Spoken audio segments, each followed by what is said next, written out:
Donc mon métier c'est brand manager. Donc en quoi ça consiste? Il faut savoir que chez Henkel on fait les stratégies sont déterminées à l'international. Donc on a la maison mère à Düsseldorf qui elle nous propose en fait toute une série de concepts et nous on va décider. Donc c'est le brand manager qui va décider quel concept il va lancer sur le marché. Parce qu'évidemment tous les marchés ne sont pas les mêmes et un concept va très bien convenir à la France ou à l'Allemagne mais ne va pas répondre à des besoins de nos consommateurs.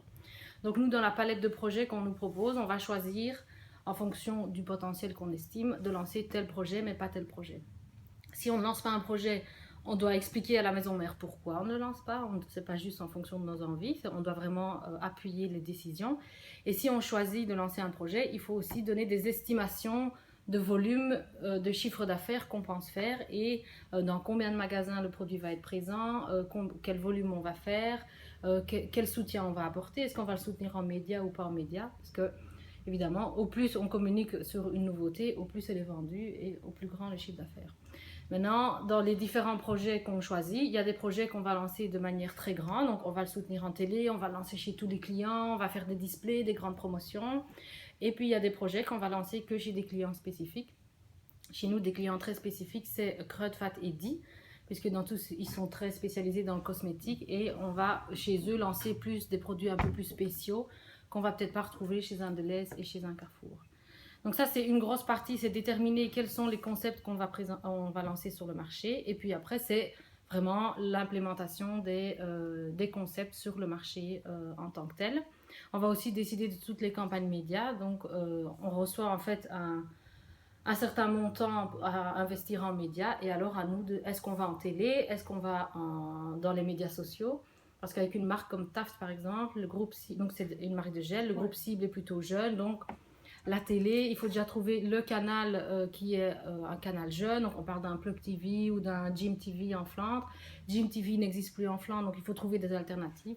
Et donc là, les médias sociaux, YouTube, tout ce genre de canaux sont des bons canaux pour aller atteindre le consommateur. Donc ça, c'est un peu en gros le job d'un brand manager chez Henkel Beauty Care. Parce qu'évidemment, d'une section à l'autre, les jobs vont différer parce que la maison mère travaille de manière différente. Au quotidien, qu'est-ce qu'on fait? On regarde comment performe le marché. Donc, on regarde comment vont nos marques sur le marché. Donc, on a une marque comme Glisscure, hein, c'est une marque de shampoing, après-shampoing et de cure. On va voir comment est-ce qu'on se comporte sur le marché par rapport aux concurrents. Donc, on travaille avec Nielsen, donc c'est tout ce qui est part de marché, distribution, pour vraiment essayer de comprendre est-ce qu'on arrive à atteindre des nouveaux consommateurs, est-ce qu'on arrive à augmenter nos volumes de vente et nos valeurs de vente quand on fait des promotions, quand on est en médias. Donc il y a une très grosse partie d'analytique. Donc pour faire ce job-là, chez Henkel, le créatif est important, mais il est moins important que dans des boîtes où le marketing est fait en local. Donc ici, on ne fait pas du marketing de A à Z, puisque la première phase du marketing, qui est le développement produit, ça, c'est pas fait au niveau local. Maintenant, si nous, on a des idées, moi j'ai une grande idée d'un nouveau shampoing auquel personne n'a pensé, je peux le proposer à la maison mère, qui, elle, va voir est-ce qu'il y a du potentiel dans d'autres pays. Et alors, on peut peut-être à plusieurs pays lancer une nouveauté. Donc, il y a une grosse partie d'analytique. Et il y a aussi une grosse partie discutée avec les autres départements pour voir ce qui est faisable sur le marché. Donc, maintenant, chez nous, avant, on avait marketing et sales. Et maintenant, on a une cellule entre les deux qui s'appelle Customer Marketing, qui s'occupe de tout ce qui se passe dans les magasins.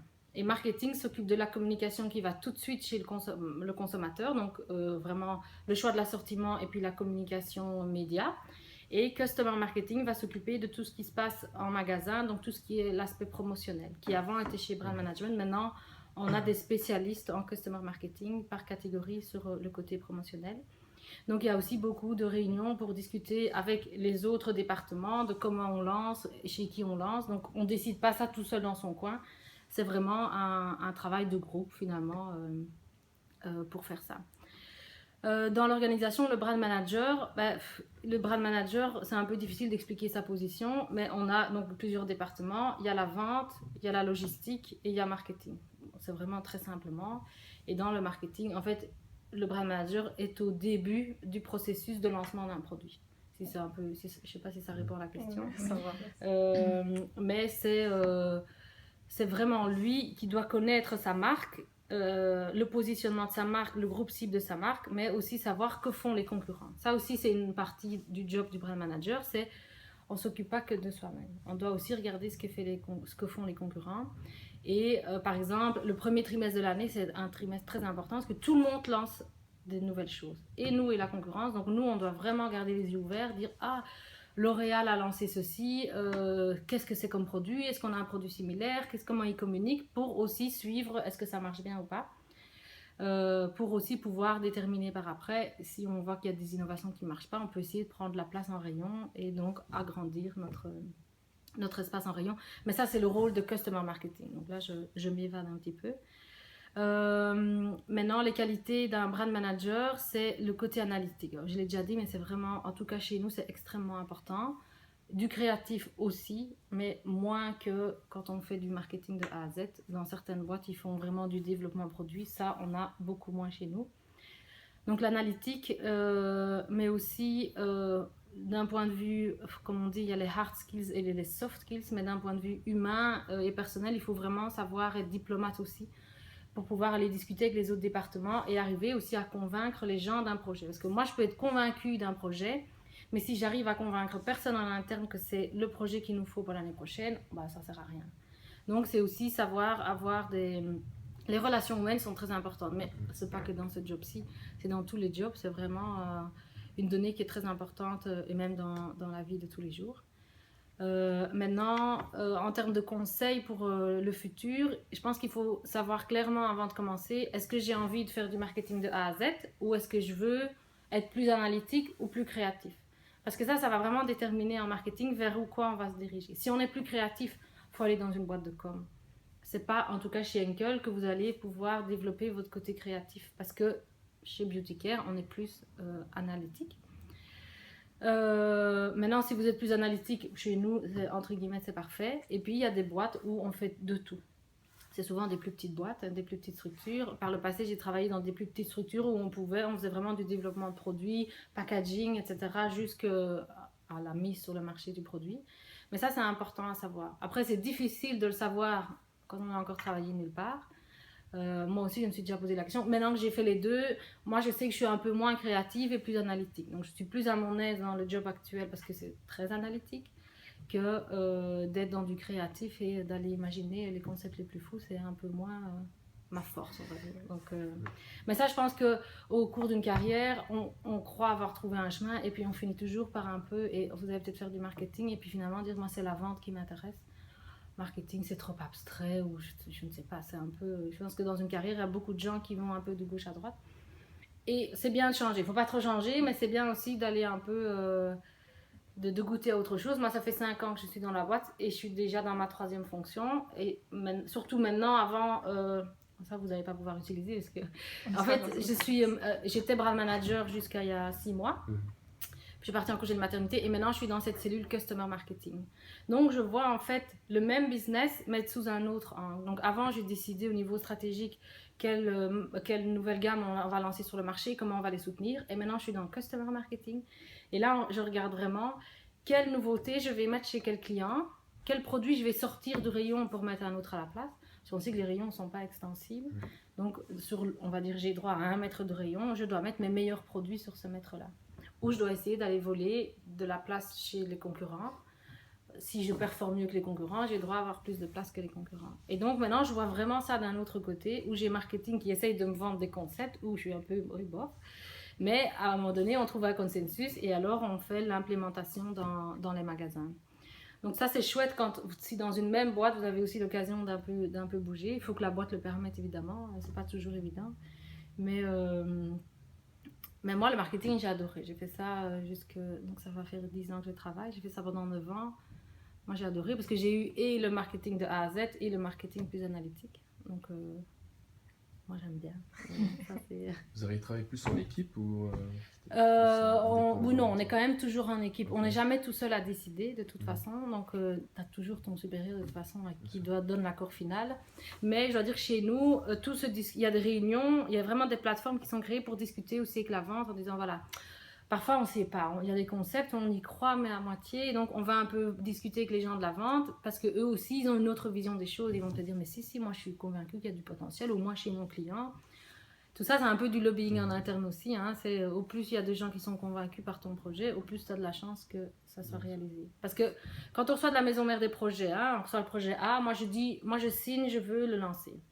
Maintenant, ça retourne à la maison mère. Et à la maison mère, ils collectent les informations de tous les pays. Et il faut qu'il y ait un volume minimum pour lancer le projet. Sinon, c'est développer du packaging, des formules. Et alors, les coûts sont trop élevés.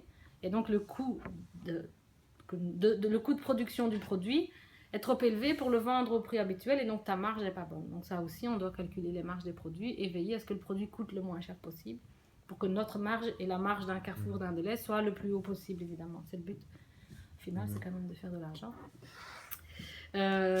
Donc voilà, mais ça se rejoint dans le côté analytique. Mais le travail en équipe, oui, tu n'es jamais tout seul, jamais. Parce que tu dois toujours un peu discuter avec les gens, tu dois convaincre des gens et puis... tu n'es jamais tout seul à décider non plus. Hein. Tu deviens spécialiste de ta marque et de ta catégorie, mais tu vas quand même toujours... Il y a toujours des forums, des décisions.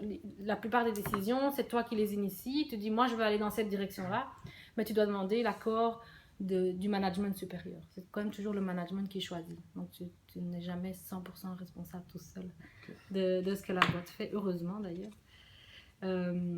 Donc voilà un peu, je ne sais pas si vous avez d'autres questions. Il y a peut-être des inconvénients à être brand manager. Moi je trouve, l'inconvénient que je trouvais en étant que brand manager, c'est que moi j'ai jamais fait de la vente par exemple. Et ça c'est quelque chose qui me manque dans mon expérience, c'est que je ne vois le marketing que d'un point de vue marketing. Et pas avec la complexité du département vente qui doit discuter avec son client. Il faut s'imaginer, on doit aller discuter avec Carrefour, Delhaize, Colruyt et dire voilà, moi je crois en ce produit, il faut vraiment le lancer. Et eux, ils vont regarder la marge, ils vont dire ouais, la marge elle n'est pas assez bonne, puisque eux aussi, le but c'est de faire de l'argent. Ou bien ils ne croient pas dans le concept, donc nous on doit les convaincre. Et moi je sens que en étant brand manager, il me manque cette vision-là. Donc, je ne sais pas être mon propre avocat, comme on dit, être l'avocat du diable et aussi voir les mauvais côtés, parce que moi, je vois que les bons côtés du marketing. Et c'est pour ça que c'est important, surtout quand on travaille dans des grosses boîtes comme ici, c'est d'avoir cette chance de voir le business en fait de différents angles. Parce qu'au bout du compte, au bout des années, on peut très bien se mettre dans les chaussures d'un autre et se dire ah oui, mais lui, si je lui en parle, il va me soulever tel et tel point. Et donc, on peut se préparer à ce genre de choses. Mais ça, c'est très personnel parce que je n'ai pas d'expérience sales. Maintenant, des désavantages, ça dépend comment tu vois le job. Moi qui ne suis pas super créative, ça m'arrange bien que tout se passe à la maison. Enfin, qu'une grosse partie se passe à la maison mère, que je ne dois pas commencer à penser packaging, produits, formules, etc. Parce que ce n'est pas ma tasse de thé.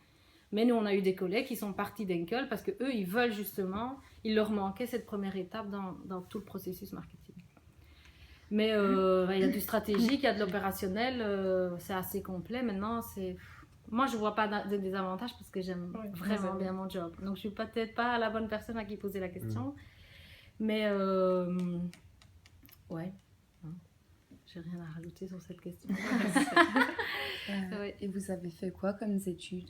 Alors, moi, j'ai d'abord fait un graduat à Liège. Je suis de Liège. J'ai fait un graduat en secrétariat de direction. Et quand j'ai fini mon graduat, je me suis dit, si je dois être assistante ou secrétaire toute ma vie, ça ne va pas aller. Ça ne collait pas vraiment avec mon caractère non plus. Et donc, j'ai fait une passerelle HEC. À l'époque, HEC et ULJ étaient encore séparés. J'ai fait la passerelle HEC où j'ai eu sa maman comme prof en compta, dans une compta quelconque. Et donc, j'ai fait mes 2 licences en fait après mon graduat. Et suite à ça, alors j'ai commencé ma carrière. J'ai commencé chez InBev.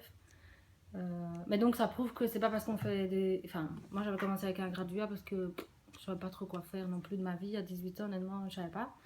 Mais c'est pas parce qu'on fait un graduat qu'on peut pas par la suite faire autre chose. Maintenant, évidemment, les structures ont un peu changé. Je sais pas trop comment ça marche. C'est haute école, oui. Ah, haute école, voilà, c'est ça. Donc, si on est motivé, parce que souvent à 18 ans, c'est pas toujours... Enfin, moi, je savais pas ce que je voulais faire. Je savais que je voulais pas être scientifique, je voulais pas être dans le social ni dans l'enseignement. Donc, je veux dire, après HEC, ça reste, on peut faire tellement de choses avec HEC aussi. Donc, quand j'ai fini mon graduat, je me suis dit, bon, je vais continuer à travailler. Parce qu'en fait, j'ai d'abord fait une première candidate HEC. Mais je ne me plaisais pas du tout. J'aimais pas. C'était trop grand. J'étais pas mature assez non plus. Et donc, j'ai fait mon graduat. Et puis, je me suis dit, finalement, HEC, je vais quand même y retourner. Et du coup, cette fois-là, j'ai réussi. Et moi, c'est un parcours à la limite que je conseillerais parce que les graduats ou les hautes écoles, on est un peu plus dans la pratique. Et je trouve qu'il y a plein de choses que j'ai appris dans mon graduat qui me servent maintenant que si j'avais fait juste HEC. Maintenant, évidemment, je prêche pour ma paroisse parce que c'est mon parcours, mais je trouve que les graduats donnent quand même un aspect pratique que les unifs ne donnent pas. Même en termes de stage, je ne sais pas comment ça marche maintenant chez vous, mais moi à l'époque j'ai fait 2 mois de stage au HEC. Hein, et à l'époque c'était comme ça, on partait en Erasmus en première licence et on faisait un stage de 2 mois en deuxième licence. C'est quoi 2 mois? Nous on ne prend pas de stagiaire pour 2 mois par exemple ici. C'est 6 mois. Parce qu'investir dans quelqu'un 2 mois, généralement les gens commencent à être opérationnels à 100% après 2 mois. Donc ça ne nous intéresse pas, parce qu'on investit plein de temps pour finalement 2 mois après recommencer.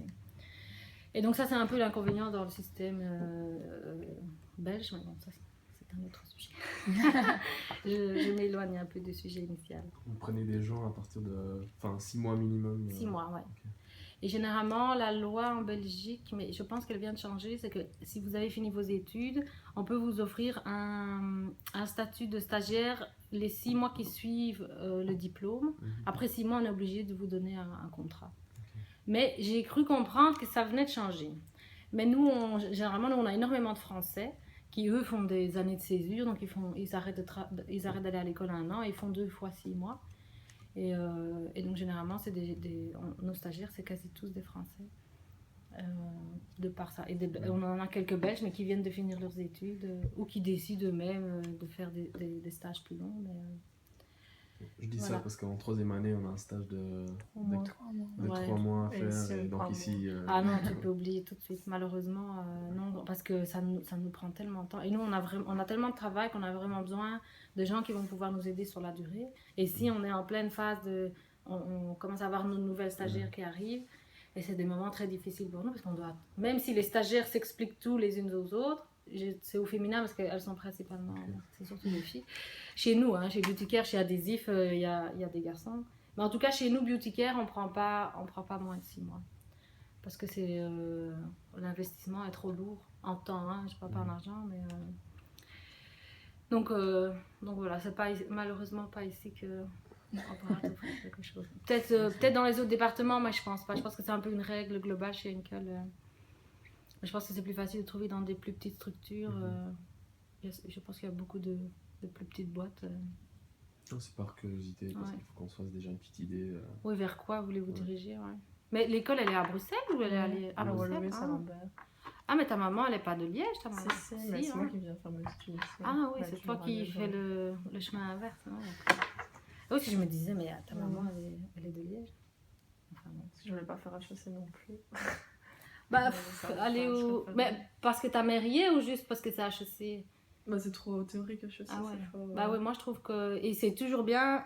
Enfin, comme je disais, tu fais le côté plus pratique et puis il est toujours temps de faire une passerelle après. Parce que ça doit toujours exister, j'imagine. En maths, HEC, c'est pas... Oh là là. En première candid, j'étais nulle. Et puis quand je suis arrivée à ma passerelle en première licence, là, ça a été tout seul. Ouais. J'ai juste dit, j'avais 3 ans de maturité en plus, je sais pas. Mais là, j'ai eu le déclic et les maths, ça allait tout seul. Pourtant, c'était pas beaucoup plus facile qu'en première candid, mais bon, évidemment, des amphis de 600 personnes, moi, c'est ça que j'aimais pas. C'était trop grand. Moi, j'étais perdue là-dedans. Bon, après mes 2 licences, j'ai adoré faire mes 2 licences. Donc, comme quoi, c'est aussi personnel et c'est la maturité, voir comment on approche ça, quoi. Donc, voilà un peu mon job. Je sais pas si vous avez d'autres questions. Merci beaucoup. Bah, avec plaisir. Hein.